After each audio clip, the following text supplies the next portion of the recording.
Good morning from Iowa City. My name is Kibeti Mutamba, and I'm proud to be hosting the first ever episode of The Pulse. The Pulse is a bi-weekly talk show where we, as the Unity chapter of the National Association of Black Journalists, connect you with your community. We are here to help you share your stories, have critical conversations, and of course, keep your community alive. Get ready, you Iowa. It's time to check The Pulse.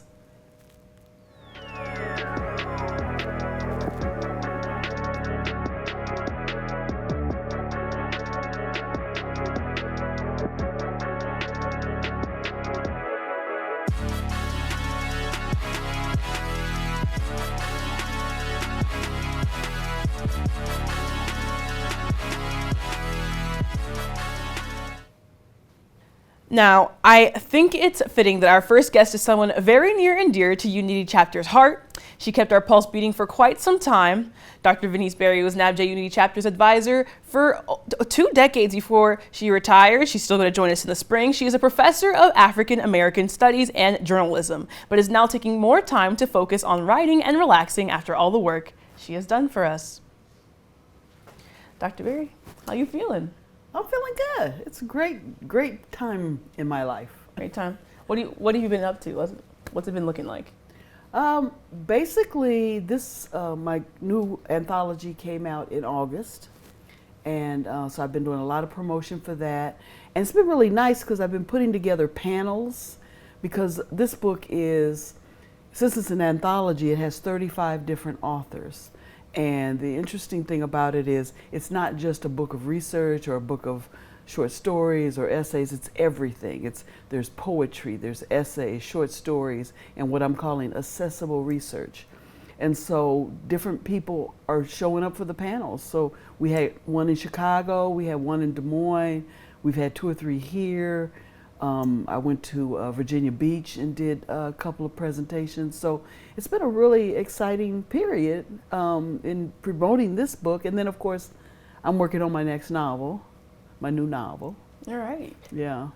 All right. And then, so this one, The Black Superwoman and Mental Health, I guess, can you explain a little bit the title and what that means?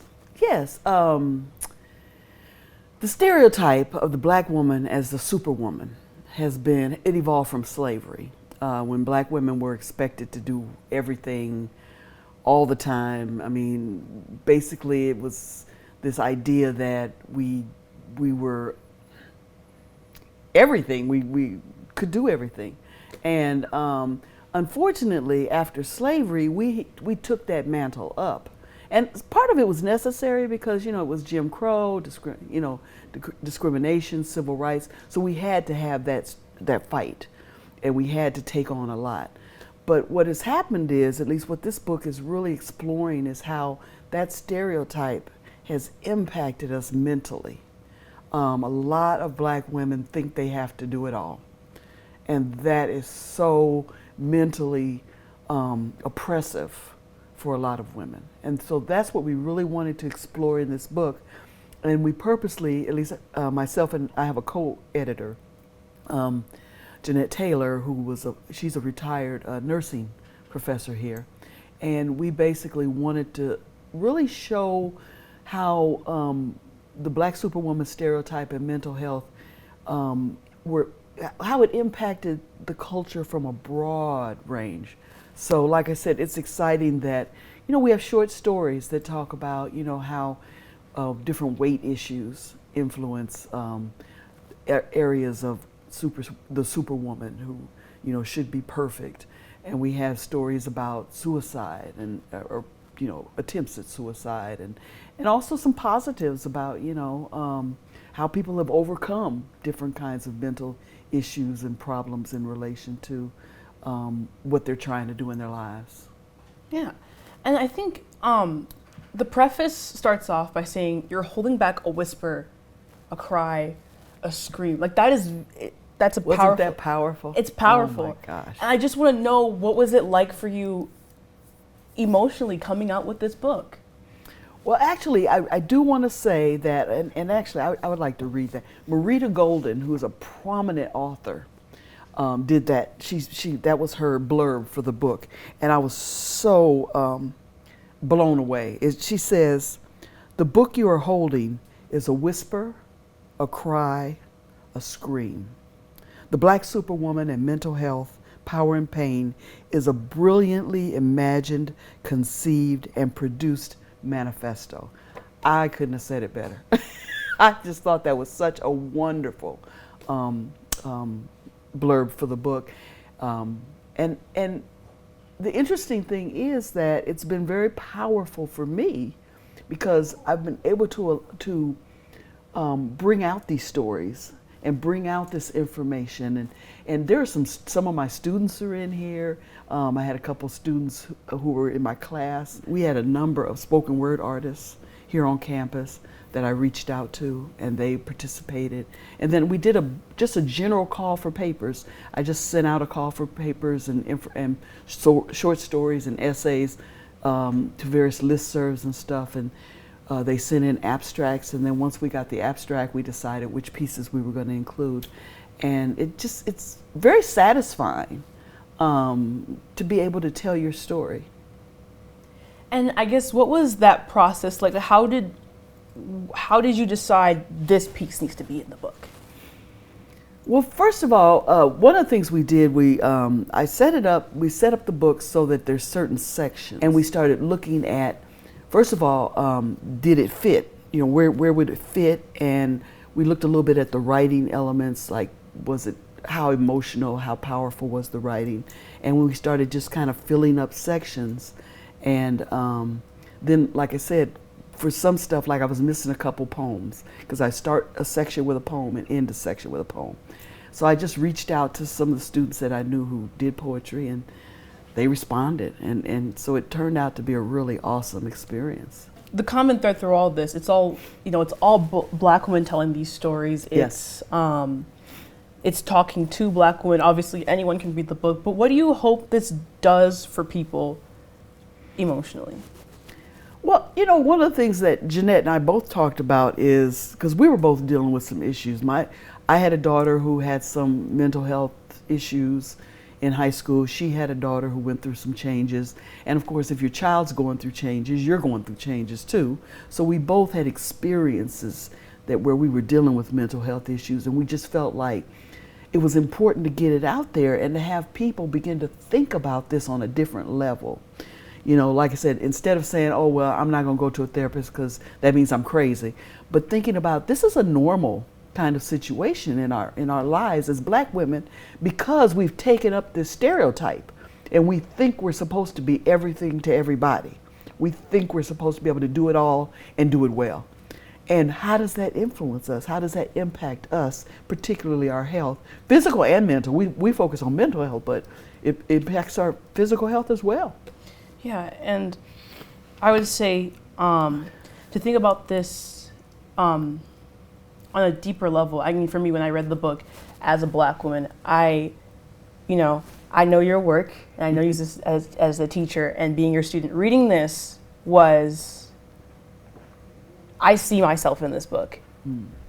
I see myself in this book, and there's certain pieces that, of course, that like bring out to me, but like it was just, this is a powerful read. Thank you. It's a powerful read. Because I'm asking you these questions now, but I knew what you were trying to do just by reading it. By reading it. I mean, I almost feel like all the authors are talking to each other in a sense. When you present this book or someone tells you they've read this book, what is their reaction? Well, I think it's exactly what you're saying. People can connect. People can understand. There's something in here for everybody. And even though, like you said, it's Black women speaking to Black women, I've had other women, Asian, Native American, white women, who have read the book and said, I really, it had a visceral, connection with it, even though they may not be an African American woman. Because women in general, we know, we're constantly playing Superwoman, but the Black Superwoman for Jeanette and I was just, we wanted really to target that arena. And so, but I've had a lot of people in a variety of different areas say they have been influenced or impacted by this book in some way. Why this book now, I guess, in this period of your life? Well, you know, it's funny. I have been dealing with mental health issues for a while, since my child went through some things. And so it's always been of interest to me. And this kind of evolved. I got to the point where I was like, I really want to understand this better.